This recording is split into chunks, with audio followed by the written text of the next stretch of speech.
What is it that watches the watcher? What is it that remains when all the mental commentary falls silent? Right now, as these words reach you, there is something present that is aware of the words, aware of the meaning, aware even of the awareness itself. This presence has no need to criticize or evaluate or improve anything. It simply is. Perhaps you have noticed that there is a voice in your head that never seems to rest. It comments on everything, judges everything, finds fault with everything, especially with you. This voice has convinced you that it is helping you, protecting you, making you better. But what if this voice is actually the source of most of your suffering? Take one conscious breath. Feel the air moving into your body, then slowly releasing. In this simple act of breathing, notice how peaceful it is. The breath does not criticize itself. It does not worry about whether it is breathing correctly. It simply flows naturally, effortlessly, connected to the greater intelligence of life itself. You are like this breath. At your essence, you are this natural, effortless flow of being. But somewhere along the way, a voice began to speak in your head, a voice that convinced you that your natural state was not enough, that you needed constant improvement, constant vigilance, constant self-correction. This voice, let us call it the inner critic, speaks with such authority that most people never question it. They assume it is their own voice, their own wisdom, their own truth. But is it? Notice the space between these words. In that space, is there any criticism? In that space, is there any judgment about who you should be or what you should be doing? That space is closer to your true nature than any voice that speaks about you. The inner critic did not appear randomly in your consciousness. It developed as a survival mechanism, a way for the human mind to navigate a world that often felt dangerous or demanding. As a young child, you learned to monitor yourself, to adjust your behavior, to become what others wanted you to be in order to receive love and acceptance. This hyper-vigilant voice served a purpose then. It helped a developing personality learn the rules of social existence. But what served you as a child has now become a prison. The critic that once protected you now torments you. It has taken on a life of its own, feeding on your attention, growing stronger each time you believe its assessments of your worth. The most important thing to understand about this inner critic is that it is not you. It is a function of what we might call the ego mind, that collection of thoughts, memories, stories, and projections that the mind has assembled and labeled me. This ego mind cannot exist in peace. It cannot rest in the simple joy of being. It needs problems to solve, inadequacies to fix, future goals to pursue. Without these, it would have no purpose, no identity, no reason to exist. So the inner critic creates problems where none exist. It takes a simple human mistake and transforms it into evidence of fundamental inadequacy. It takes a moment of awkwardness and turns it into a story about unworthiness. It feeds on the drama of self-improvement and self-condemnation because this drama gives the ego mind something to do, something to be. But you, the real you are not this collection of thoughts and stories. You are not the voice that comments on your life. You are the awareness in which all thoughts arise and dissolve. You are the space in which all experience unfolds. Can you sense this for a moment? Can you feel that there is something in you that exists before any thought about yourself? This something does not need improvement. It does not need the approval of others. It does not need to become anything other than what it already is. This awareness, this consciousness that you are, is inherently whole. Not whole because it has achieved something or learned something or fixed something, but whole by its very nature. It is like space itself, which is not damaged by anything that appears within it. Storms may rage in the sky, but the sky itself remains untouched. You are this sky. The inner critic is just weather passing through. When you begin to recognize yourself as this awareness, rather than as the voice in your head, something profound shifts. The critic may continue to speak, but you are no longer identified with it. You observe it the way you might observe clouds moving across the sky, interesting phenomena, but not you. This shift from identification with thoughts to identification with awareness is the beginning of true freedom. It is not something you do or achieve. It is something you recognize. It is a remembering of what you have always been beneath all the mental noise. Notice how even now, as you read these words, there is a quality of stillness present. This stillness is not the absence of activity. It is the presence of your essential being. It is what remains when He mind stops trying to figure everything out, when it stops trying to improve you, when it stops trying to solve the problem of your existence. The problem is that there is no problem. The inadequacy is imaginary. The need for constant self-improvement is based on a false premise that you are broken and need fixing. But what if you are not broken? What if the very thing that is aware of your thoughts, including critical thoughts, is already perfect? What if this awareness that you are has never been damaged by anything that has happened in your life? The stories the mind tells about you, about your past failures, your current inadequacies, your future fears, these are just stories. They have no more reality than a movie playing on a screen.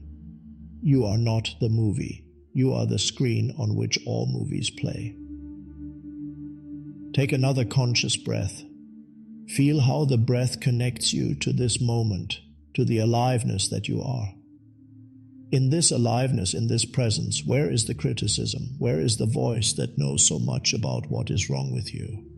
When you rest in the immediacy of this moment, when you feel the life force flowing through your body, when you sense the awareness that is reading these words, the inner critic cannot find you. It exists only in psychological time, in regrets about the past and anxieties about the future, but you exist here, now, in the timeless dimension of being. This is why the breath is such a powerful doorway into freedom. Each conscious breath takes you out of the mental realm where the critic lives and into the bodily realm where life is actually happening. The body knows nothing of your imagined inadequacies. It is simply alive, present, connected to the intelligence that moves the entire universe. The inner critic speaks of a you that is separate from life, a you that needs to be improved, defended, and perfected. But this you is a mental construct, a story, a collection of memories and projections held together by thought. It is not your true identity. Your true identity is the consciousness in which this story appears. It is the awareness that knows the story without being limited by it. It is the presence that exists whether the story is positive or negative, whether the inner critic is loud or quiet, whether you feel successful or unsuccessful in the world. This presence, this awareness that you are, does not need the story to exist. It is prior to all stories, prior to all thoughts, prior to all criticism and praise. It is what you are when the mind becomes still, when thoughts settle, when the endless commentary finally comes to rest. And in this stillness, you discover something beautiful. You have always been enough.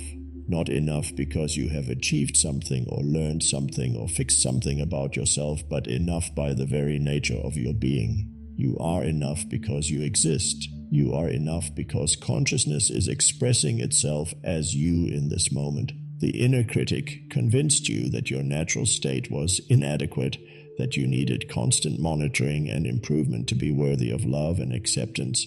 But your natural state is love. Your natural state is acceptance. Your natural state is the very peace and wholeness that you have been seeking outside yourself. When you recognize this, when you see through the illusion of the psychological self that needs fixing, the inner critic begins to lose its hold on you. It may continue to speak from time to time. Old patterns have momentum, but you no longer believe it is speaking the truth about you. You see it for what it is. Mental activity arising in consciousness, like waves arising in the ocean. The waves do not disturb the ocean. The thoughts do not disturb the awareness in which they appear. This recognition is not the end of thinking. It is the end of unconscious thinking, the end of being tyrannized by the voice in your head. Thinking becomes a tool that you use when needed, rather than a compulsive activity that uses you. And in this freedom from mental compulsion, space opens up for something else to emerge, your authentic expression, your natural wisdom, your inherent love.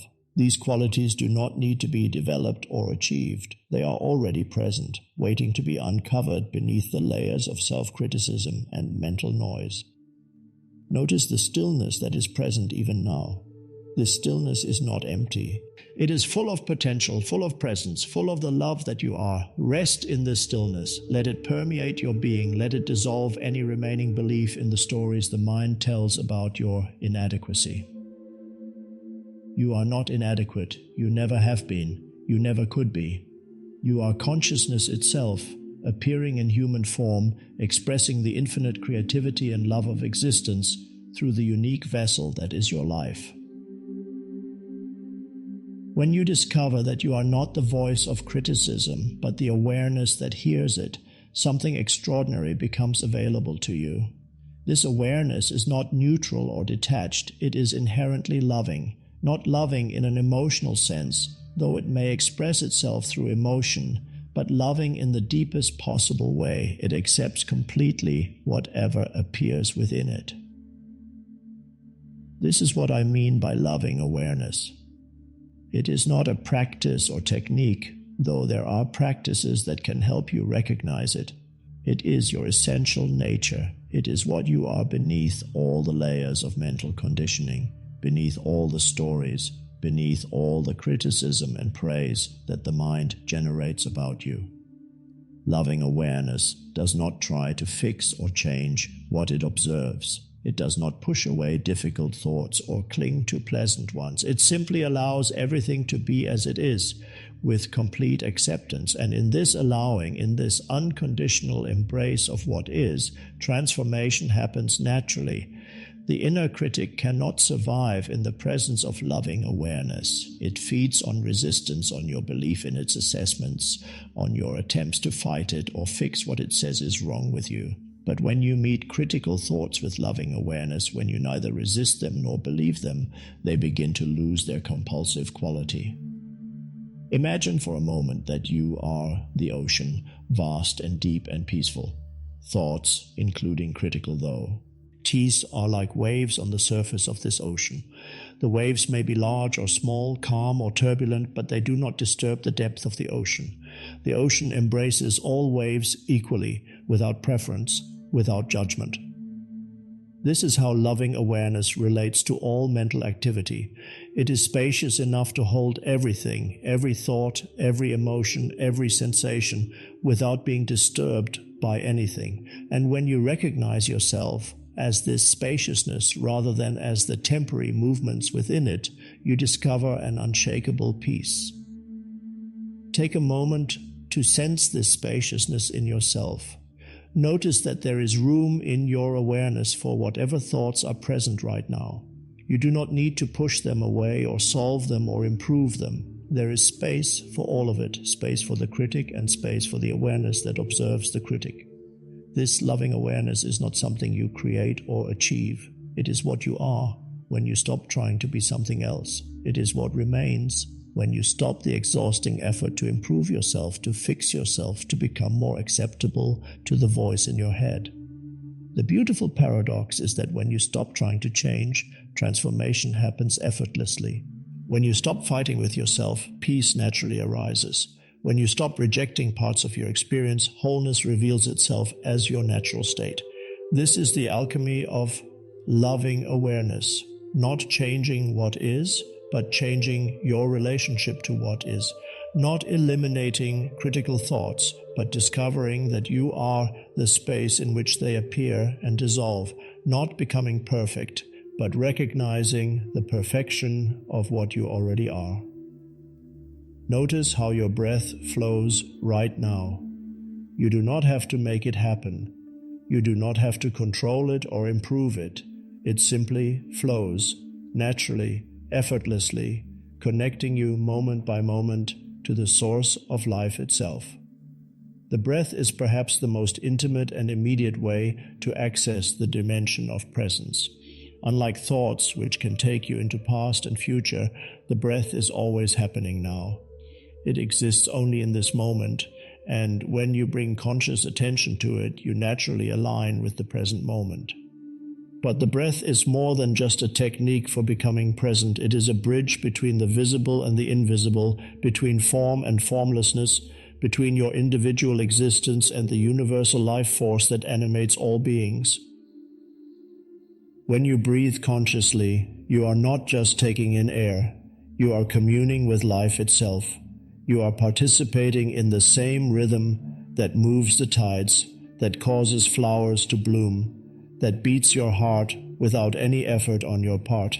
You are connecting with the intelligence that orchestrates the entire universe. This connection dissolves the illusion of separation that the inner critic depends upon. The critic speaks as if you are separate from life, as if you are an isolated individual who must constantly prove their worth in order to deserve love and acceptance. But when you breathe consciously, you remember that you are not separate from life. You are life expressing itself in human form. Each inhale brings you into deeper intimacy with the present moment. Each exhale allows you to release whatever you have been holding onto, old hurts, future worries, the stories the mind tells about who you should be. The breath teaches you the rhythm of receiving and releasing, of opening and letting go. The inner critic cannot survive in deep presence. It exists only in the realm of psychological time, where it can compare this moment to how things should be, where it can regret the past and worry about the future. But the breath brings you into physiological time, into the actual rhythm of life as it is happening right now. Take 3 conscious breaths. With the first breath, allow yourself to arrive fully in this moment. With the second breath, feel the life force flowing into every cell of your body. With the third breath, release any need to be anywhere else or anyone else than exactly who and where you are right now. In this simple practice, you have moved from the realm where criticism lives into the realm where life lives. You have shifted from psychological time into real time, from mental activity into pure being. The breath is always available to you as a doorway into this dimension of presence. Whenever the inner critic becomes loud, whenever you notice that you have been lost in mental commentary about your inadequacy, you can return to the breath, not as an escape from your experience, but as a return to the ground of being from which all experience arises. Notice the space between the inhalation and the exhalation. In that tiny gap, that moment of stillness, there is infinite depth. There is the same silence from which all sounds arise, the same emptiness from which all form emerges, the same peace that exists at the core of all activity. This peace is not dependent on your thoughts being peaceful. It is not dependent on your emotions being pleasant or your circumstances being favorable. It is the peace of your essential nature, the peace that exists prior to all conditions, the peace that you are, whether you know it or not. And your body, your physical body, is another doorway into this recognition of what you are. The inner critic exists only in the head, in the realm of mental concepts and stories. But your body exists here, now, in this moment, anchored in the reality of the present. The body does not criticize itself. It does not compare itself to how it should be. It does not regret yesterday's meals or worry about tomorrow's aging. It simply is alive and present and intelligently responsive to each moment. When you bring your attention to the body, not thinking about it, but actually feeling it from within, you discover a field of aliveness, an energy that is subtly vibrating throughout your entire physical form. This aliveness is your most direct connection to the life force itself. Can you feel this aliveness in your hands right now? Not imagine it or visualize it, but actually sense the subtle energy, the feeling of being alive. This energy does not belong to you as a person. It is the same life force that animates all beings, that causes lands to grow and hearts to beat and planets to orbit around stars. When you rest your attention in this energy field that is your body, you are no longer identified with the voice in your head. You are grounded in the reality of this moment, connected to the intelligence that moves through all of life. The body becomes your ally in presence, your teacher in the art of being rather than thinking. Feel the aliveness in your arms, in your torso, in your legs. This is not a meditation technique or a spiritual practice. This is simply becoming aware of what is already here, what has always been here beneath your attention.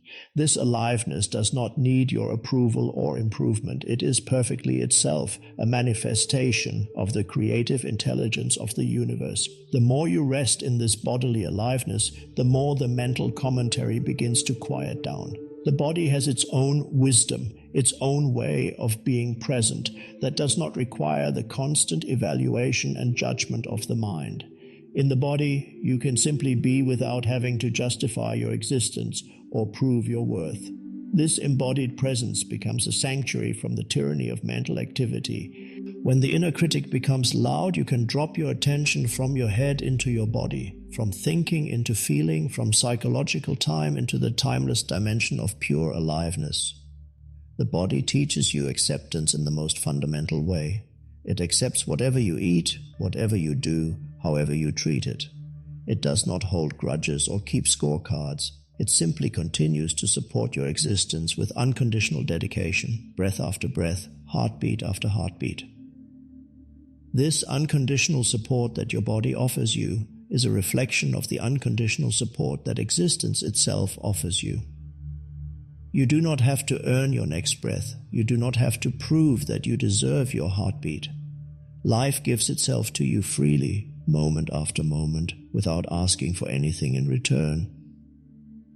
When you align with this gift, when you recognize yourself as this life force expressing in human form, the need for self-criticism simply falls away. How can life criticize itself? How can existence find fault with its own expression? Rest in this aliveness. Let it permeate your entire being. Let it dissolve any remaining sense of being separate from life, any lingering belief that you are not enough exactly as you are in this moment. There is a dimension within you that the inner critic cannot touch, cannot reach, cannot disturb. This dimension is not hiding somewhere deep inside you, waiting to be discovered through years of spiritual practice. It is here now, closer to you than your own breath. It is the stillness that exists at the very core of your being. When I speak of stillness, I do not mean the absence of movement or sound. I mean the stillness that is present even when there is activity, even when thoughts are moving, even when life is unfolding around you in all its apparent chaos. This stillness is not something you create or achieve. It is what you are at the deepest level. Right now, even as these words are being read, even as thoughts may be arising in your mind, there is a background of stillness. It is like the silence between musical notes that makes the music possible, or the space between words that gives meaning to language. Without this stillness, no experience would be possible. The mind fears this stillness because in stillness, the mind is revealed to be unnecessary for your essential being. In stillness, the ego's stories about who you are and what you need to become are revealed to be just stories. In stillness, you discover that you are already complete, already whole, already perfect as you are. This is why the inner critic becomes particularly active when you begin to rest in stillness. It senses that its very existence is threatened by your recognition of this deeper dimension. It will try to pull you back into mental activity, back into the realm of problems and solutions, back into the endless project of self-improvement. But stillness is more powerful than any mental activity. It is the source from which all activity arises and to which all activity returns. It is the canvas on which the entire drama of your life is painted, but it is never stained by any of the colors that appear upon it. Allow stillness to be present now, not by forcing it or creating it, but by simply stopping the effort to add anything to this moment. Stop feeding the inner critic with your attention. Stop trying to solve the problem of your existence. Stop searching for something better than what is here right now. In this stopping, stillness naturally reveals itself. not as an absence, but as a fullness, not as emptiness, but as pregnant potential, not as death, but as the source of all life. This stillness is not separate from you, it is what you are, beneath all the layers of mental activity. The beautiful thing about stillness is that it requires nothing from you. You do not need to be spiritual or enlightened or even particularly peaceful to access it. You simply need to stop adding unnecessary activity to this moment. You need to stop trying so hard to be someone or something other than what you already are. In stillness, the healing happens by itself.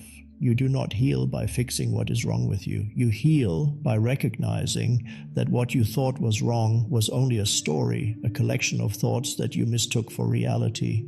In stillness, these stories are revealed to be insubstantial, like clouds dissolving in the vastness of the sky. The transformation that occurs in stillness is not a transformation of your circumstances or even of your thoughts and emotions. It is a transformation of your relationship to all experience. You discover that you are not the victim of your thoughts, not the prisoner of your conditioning, not the broken person that the inner critic convinced you that you were. You are the stillness itself, appearing as a human being, expressing itself through the unique form of your life. And from this recognition, everything changes, not because anything external has changed, but because you are no longer looking at life through the lens of inadequacy and solace. Separation. Rest in this stillness. Let it be the foundation from which you meet each moment. Let it be the ground of being that supports all activity. Let it be the peace that passes all understanding, the peace that exists whether you understand it or not. When you stop fighting with what is, when you stop resisting the present moment and everything it contains, something miraculous happens. The energy that was bound up in resistance becomes available for creativity, for love, for authentic expression. This is the profound truth of non-resistance. What you do not resist can transform. Most human suffering comes from resistance to what is.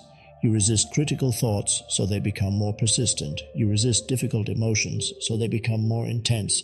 You resist circumstances that you cannot change, so you suffer twice. Once from the circumstances themselves and again from your resistance to them. But what if you could meet the inner critic with complete non-resistance? What if you could allow critical thoughts to be present without fighting them, without believing them, without trying to replace them with positive thoughts? This does not mean becoming passive or resigned. It means recognizing that your resistance to mental activity actually strengthens it. The more energy you put into fighting with the voice in your head, the more power you give it over your peace of mind. Non-resistance is a profound letting go. It is allowing life to be as it is in this moment, including any inner criticism that may be present. It is trusting that what needs to change will change naturally when it is no longer held in place by your resistance to it. Think of it this way. When you clench your fist around something, you cannot release it. But when you open your hand, what you are holding can naturally fall away. Non-resistance is this opening of the hand of consciousness. It is allowing rather than controlling, trusting rather than forcing.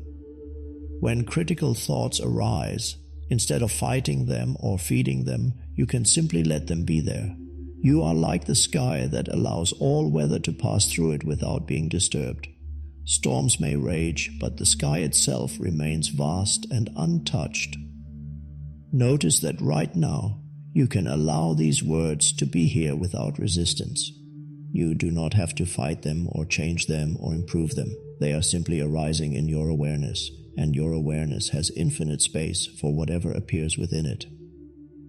This same allowing can be extended to all mental activity, including the voice of the inner critic. You do not have to believe it, but you also do not have to fight it. You can let it speak while remaining identified with the awareness that hears it rather than with the voice itself. In this non-resistance, you discover something profound. You are not at the mercy of your thoughts. Thoughts are simply events arising in consciousness, like sounds arising in silence. They have no power over you except the power you give them through your belief and resistance.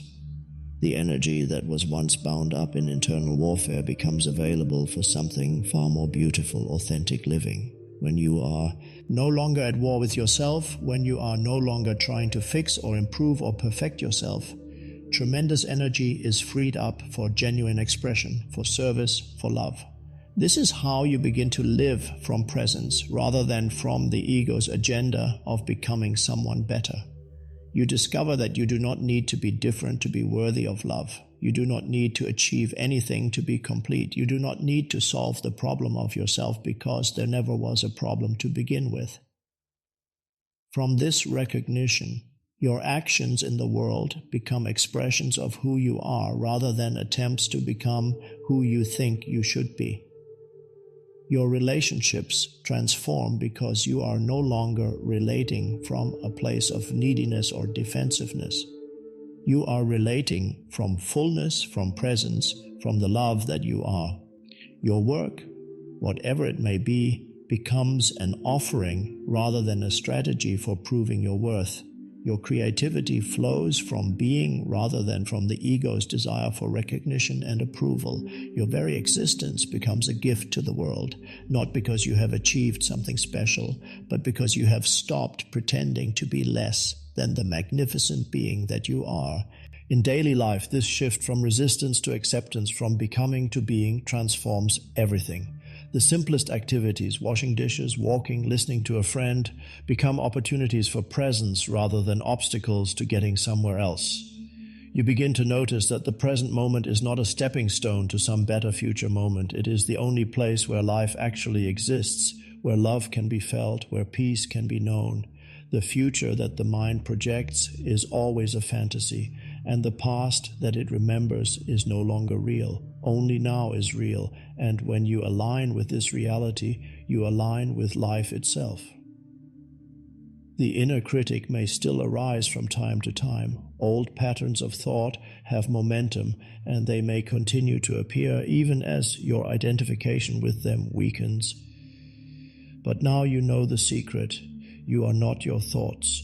You are the awareness in which thoughts appear and dissolve. And when critical thoughts do arise, you can meet them with the same loving presence that you would offer to a hurt child, not indulging their fears, but not rejecting them either, simply holding them in the vast space of your being until they naturally subside back into the peace from which all things arise. This is the end of the war with yourself. This is the beginning of true peace, not as an achievement or a goal, but as the recognition of what you have always been, beneath all the mental noise. You are not broken and have never been broken. You are not inadequate and have never been inadequate. You are the very love and awareness and presence that you have been seeking outside yourself. In this recognition, you step out of psychological time and into the timeless dimension of being. You are no longer living in the story of your past or the projection of your future. You are here, now, in the eternal present where your true life unfolds. This timeless dimension is not somewhere else. It is here, hidden in plain sight, available in any moment when you stop trying to be somewhere else or someone else. It is the dimension of your essential being, the part of you that was never born and will never die, the part of you that is one with the source of all existence. From this timeless perspective, the dramas of the personality, including the drama of self-criticism and self-improvement, are seen for what they are. Temporary movements in consciousness, like waves on the ocean of being. They arise and they pass away, but they do not touch the essence of what you are. You are the ocean, not the waves. You are the sky, not the weather. You are the awareness, not the content of awareness. And when you know yourself as this vast, loving, timeless presence, the need to criticize or fix or improve yourself simply falls away. How can perfection improve itself? How can love find fault with itself? How can the eternal seek to become something it is not already? These are not philosophical questions, but living realizations that dawn in the stillness of your being. You are already what you have been seeking. You are already the love you long for, the peace you desire, the wholeness you imagine is missing. The journey is over, not because you have arrived somewhere new, but because you have awakened to where you have always been. You are home in this moment, in this awareness, in this love that you are. You have always been home. The seeking, the struggling, the self-criticism, these were just detours in consciousness, temporary forgetting of your true nature. And now, in this moment, in this recognition, you remember you are not the voice in your head. You are not the story of your past or the projection of your future. You are the timeless awareness in which all stories appear and dissolve. You are the love that needs no reason to love, the peace that depends on no external condition, the wholeness that has never been broken. Rest here, dwell here, be here. This is your natural state, your original blessing, your birthright as consciousness itself. You are enough, you have always been enough, you will always be enough. The inner critic was just a voice that convinced you otherwise. But voices come and go. What you are is eternal, unchanging, forever, at peace with itself. Be still and know that you are.